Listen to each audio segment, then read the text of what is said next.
তুষার তীর্থ lilliput এবং টিটুকে উচিত শিক্ষা দিল জগদ্ধাত্রী ও দুর্গা। হ্যাঁ প্রিভার 7 দেখা যাবে আজকের পর্বে। বিস্তারিত জানতে ভিডিওতে একটি লাইক দিয়ে পুরো ভিডিওটি দেখতে থাকুন। গল্পের শুরুতেই আমরা দেখতে পাবো দুর্গা তার মাকে নিয়ে রুমের ভিতর চলে আসে, বলছে মা এসো এসো মা, আমি না একটু শুভ, তুমি আমাকে ঘুম পাড়িয়ে দিবে, আমার মাথায় হাত বুলিয়ে দিবে। জানো তো আমার ছোটবেলা না চুরি হয়ে গিয়েছে, একেবারেই চুরি হয়ে গিয়েছে। আর সেই হারিয়ে যাওয়া ছোটবেলায় মাকে না আমি একবার ফিরে পেতে চাই, একবার অনুভব করতে চাই। আমার মাথায় একটু হাত বুলিয়ে দাও মা, ঘুম পাড়িয়ে দাও। অনেকদিন ভালো করে জানো তো ঘুমাইনি, আমি না সারা রাত কান্না করতাম আর ভাবতাম আমার মা বাবা কেউ নেই, তুমিই ছিলে, বাবা ছিল, তবু তো আমি তোমাদের পাইনি। এই বলে দুর্গা ইমোশনাল হয়ে পড়ে। আমি একটু তোমার কোলে মাথা রেখে শুতে চাই, আমার মাথায় হাত বুলিয়ে দাও না মা।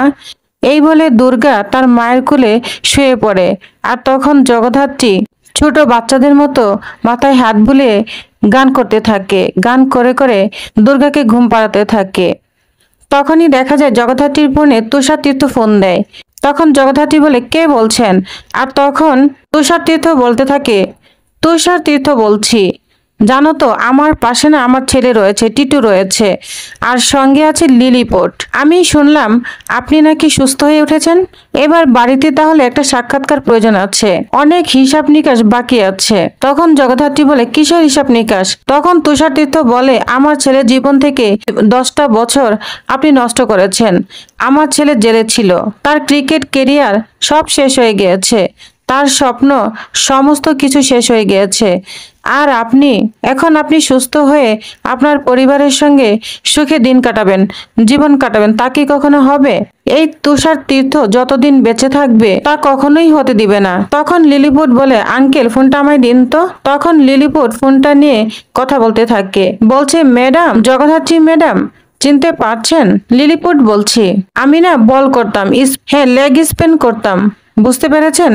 শুনুন ম্যাডাম, এখনো না ক্রিকেটের টিকে আছে, হোল্ড করা হয়নি। আর আপনি এখন দেখুন আপনাকে যে আমি কি করি। এই যে খেলার মাঠে আপনি যে খেলতে নেমেছেন না, সেই খেলাটা কিন্তু এখনো শেষ হয়নি ম্যাডাম, এখনো দর্শক আছে, তারা সবাই অপেক্ষা করছে, জাস্ট একটা উইকেটের অপেক্ষা করছে। আর ফার্স্ট উইকেট পড়বে আপনার, বুঝতে পেরেছেন ম্যাডাম? পুরো বোল্ড হয়ে যাবেন আপনি। তখন টিটু ফোনটা নিয়ে নেয়, বলছে টিটু বলছি, সবকিছু শেষ করে দিয়েছেন, আমাকে জেলে যেতে হয়েছে, শুধু আপনার জন্য জেলে যেতে হয়েছে।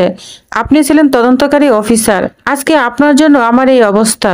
আমার স্বপ্ন ছিল আমি ইন্ডিয়ান টিমে খেলবো, কিন্তু আপনি আমার সেই স্বপ্নটা শেষ করে দিয়েছেন। আপনাকে তো আমি সুখে থাকতে কিছুতেই দেব না, কোনোভাবে আপনাকে আমি সুখে থাকতে দেব না।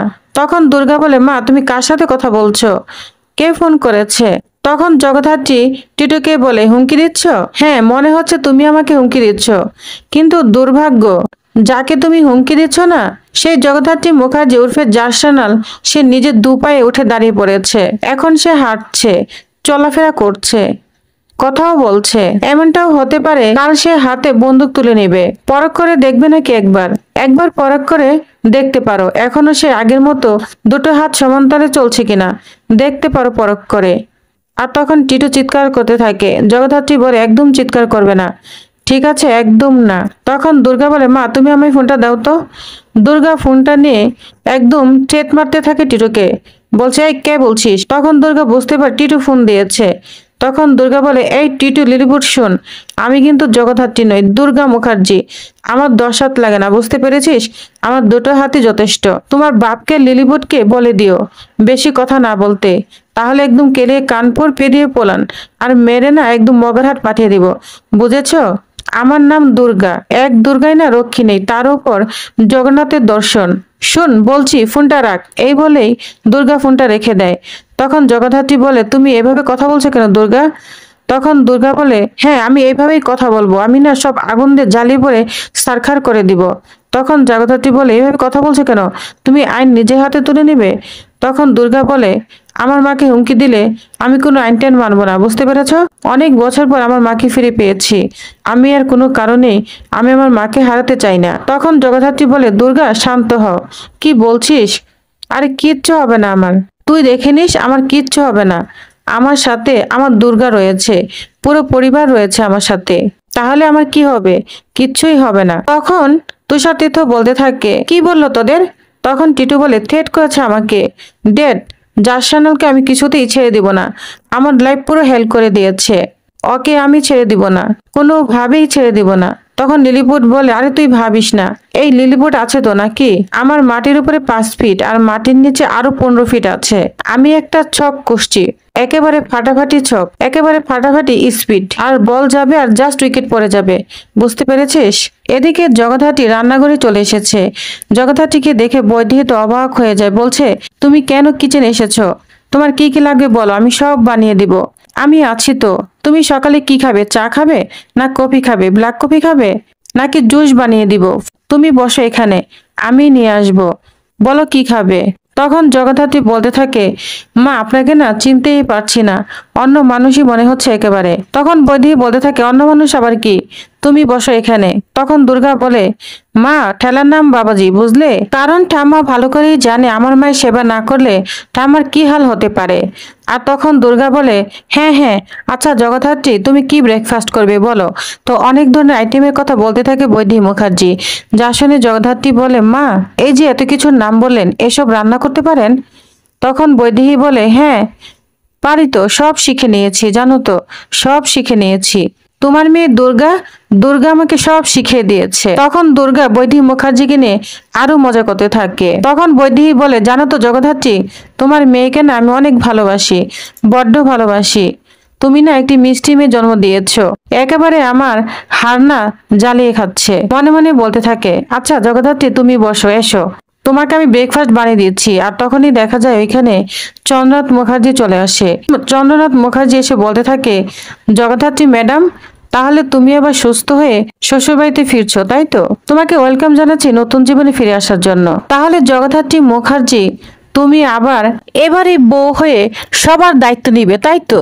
নাকি জগদ্ধাত্রী মুখার্জি আবার চাকরিতে জয়েন করবে? না ঠিক আছে, করতেই পারো, এখনো তো সময় আছে, জয়েন করে নাও। বাট একটা কথা মাথায় রেখো, তোমার তদন্তের সময়ে তুমি যতগুলো এনিমিস তৈরি করছো না, তাদের অনেকেই এখন বাইরে রয়েছে, এই খোলা আকাশের নিচে ঘুরে বেড়াচ্ছে, তাদের হাতে আছে রিভলভার, তাদের না অনেক লোকও রয়েছে, তাদের পাওয়ার রয়েছে। দেখো তুমি এখন ওই হুইল চেয়ার থেকে উঠে দাঁড়িয়েছ, আবার খাটে না শুয়ে পড়ো। তখন দুর্গা বলতে থাকে, এই চাঁদ বদন, তুই কি বলতো? তোর না কোনো লজ্জা শরম নাই, তুই না একদম কুত্তার লেজের মতো, তোর লেজ না কবে সোজা হবে বলতো? তুই কার সাথে কিভাবে কথা বলছিস? তুই জানিস এ হচ্ছে জার্সানাল, তার রেকর্ড দেখেছিস? ডিপার্টমেন্টের রেকর্ড দেখেছিস? তার রেকর্ড দেখলে না এই মহিলাকে কুর্নিশ করতে ইচ্ছা করে, ছেলুট দিতে ইচ্ছা করে। শোন চাঁদবদন, বেশি না পেঁয়াজি করবি না, বুঝতে পেরেছিস? যা একদম কাজে লেগে পড়, যা। তখন চন্দ্রনাথ বলে, কাজে লেগে পড়ো মানে? তখন দুর্গা বলে, মানে কি? মানে অফিসে যাবি, অফিসে যা। তখন চন্দ্রনাথ বলে, হ্যাঁ তোমার খেদমত কাটতে যাব, তাই তো? তোমার আন্ডারে চাকরি করতে হবে। তখন দুর্গা বলে, হ্যাঁ আমার আন্ডারেই তো তোকে চাকরি করতে হবে। আর তখন জগদ্ধাত্রী বলে, দুর্গা তুমি এভাবে কেন কথা বলছো? উনি তো তোমার কাকা দাদু হয়। তখন দুর্গা বলে, মা তুমি এখন এইভাবে কথা বলবে এই লোকটার সঙ্গে? তুমি তো সব জানো মা, আজকে তোমার এই অবস্থা এই লোকটার জন্য, এই মহিলা বৈদেহী মুখার্জির জন্য। ওই যে উৎসব মুখার্জি, মেহেন্দি মুখার্জি, সবাই দায়ী, সবাই জড়িত রয়েছে। এদেরকে না আমি ক্ষমা করে দিয়েছি, তার কারণ একটাই, আমি পূর্ণাঙ্গ পরিবার চাই, তার কারণ সবাইকে আমি একসঙ্গে নিয়ে বাঁচতে চাই। এদেরকে ক্ষমা করে দিয়েছি, এই পাওয়াটাকে না কেউ দুর্বলতার জন্য না ভাবে, বুঝতে পেরেছো? তখন উৎসব বলে, দুর্গা মাথা ঠান্ডা কর, এগুলো এখন রাখ, এই মানুষগুলো তো বয়স হয়েছে, বল তোর কাকারও তো বয়স হয়েছে, চল এসব কথা বাদ দে, এসব আর কিছু বলা দরকার নেই। তুমি এক কাজ করো, তুমি রেডি হয়ে নাও, অফিসে চলে যাও। অফিসে না অনেক শৈশাবোধ করতে হবে, কিছু কমার্শিয়াল মিটিংও আছে। কাকাই তুমিও না অফিসেই চলে যাও, কিছু কমার্শিয়াল মিটিং আছে, আর টেন্ডার কলও করা হয়েছে, তো তোমার থাকাটা জরুরি। দুর্গা তুমিও প্লিজ আসো। তখন উৎসব মুখার্জি জগদ্ধাত্রীর কাছে যায়, বলছে, জগদ্ধাত্রী কেমন আছো, সুস্থ আছো তো? তখন জগদ্ধাত্রী বলে, হ্যাঁ সুস্থ আছি। তখন উৎসব মুখার্জি বলে, শুনলাম টিটু এবং লিলিপুট নাকি জেল থেকে বেরিয়েছে, আর তোমাকে নাকি ফোন দিয়েছিল। তখন চন্দ্রনাথ বলে, হ্যাঁ ফোন তো দিবেই, ওই ছেলের ক্যারিয়ার নষ্ট করে দিয়েছে জগদ্ধাত্রী। একটা ছেলের ইন্ডিয়ান টিমে খেলার স্বপ্ন ছিল, তা নষ্ট করে দিয়েছে, কিন্তু সেটা হয়নি, সেটা তুমি নষ্ট করে দিয়েছো জগদ্ধাত্রী। তখন জগদ্ধাত্রী বলে, কারণ সে খুন করেছিল, সেটা তদন্ত করে আমি বের করেছিলাম। কারণ আমি তাকে কোর্ট অব্দি পৌঁছে দিয়েছিলাম, বাকি কাজ তো কোর্টই করছে, কোর্ট তো তাকে শাস্তি দিয়েছে। তখন উৎসব বলে, হ্যাঁ শাস্তি দিয়েছিল, কিন্তু এখন ফিরে এসেছে। কিন্তু জানো তো জগদ্ধাত্রী, ওরা না খুব পাওয়ারফুল, সঙ্গে না লিলিপুট এবং টিটিও রয়েছে।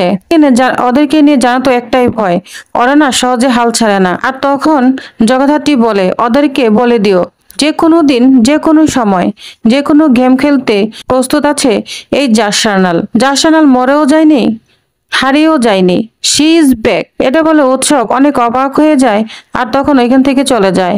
আর তখন চাঁদবোধন বলতে থাকে, কি করবে তুমি? কটা বছর ধরে জড় পদার্থের মতো পড়েছিলে, কি করতে পারো তুমি? তুমি শুধু শত্রু বানিয়ে গিয়েছ। তখন দুর্গা বলে, একদম এভাবে কথা বলবি না চাঁদবোধন, তাহলে কিন্তু চাঁদটা কেড়ে দেবো, একদম বদনটাই পড়ে থাকবে, বুঝতে পেরেছিস? ভালো চাষটা কাজে যা, তা না হলে কিন্তু একদম দানা পানি বন্ধ করে দিব। তখন কি হবে, আমার ঠাম্মার সাথে তোকে রান্না করতে হবে, বুঝতে পেরেছিস? তখন বুঝবি যে হাতা খুন্তি ভালো নাকি অফিসে খাতা কলম ভালো। ভালো চাষটা এখান থেকে চলে যা। আর তখন এসব কথা শুনে জগদ্ধাত্রী অবাক হয়ে যায়। তো প্রিয় ভিউয়ার্স, তারা নেক্সট আকর্ষণীয় পর্বে আর কি হতে চলেছে তো জানতে অবশ্যই আমার সাথেই থাকুন। ধন্যবাদ।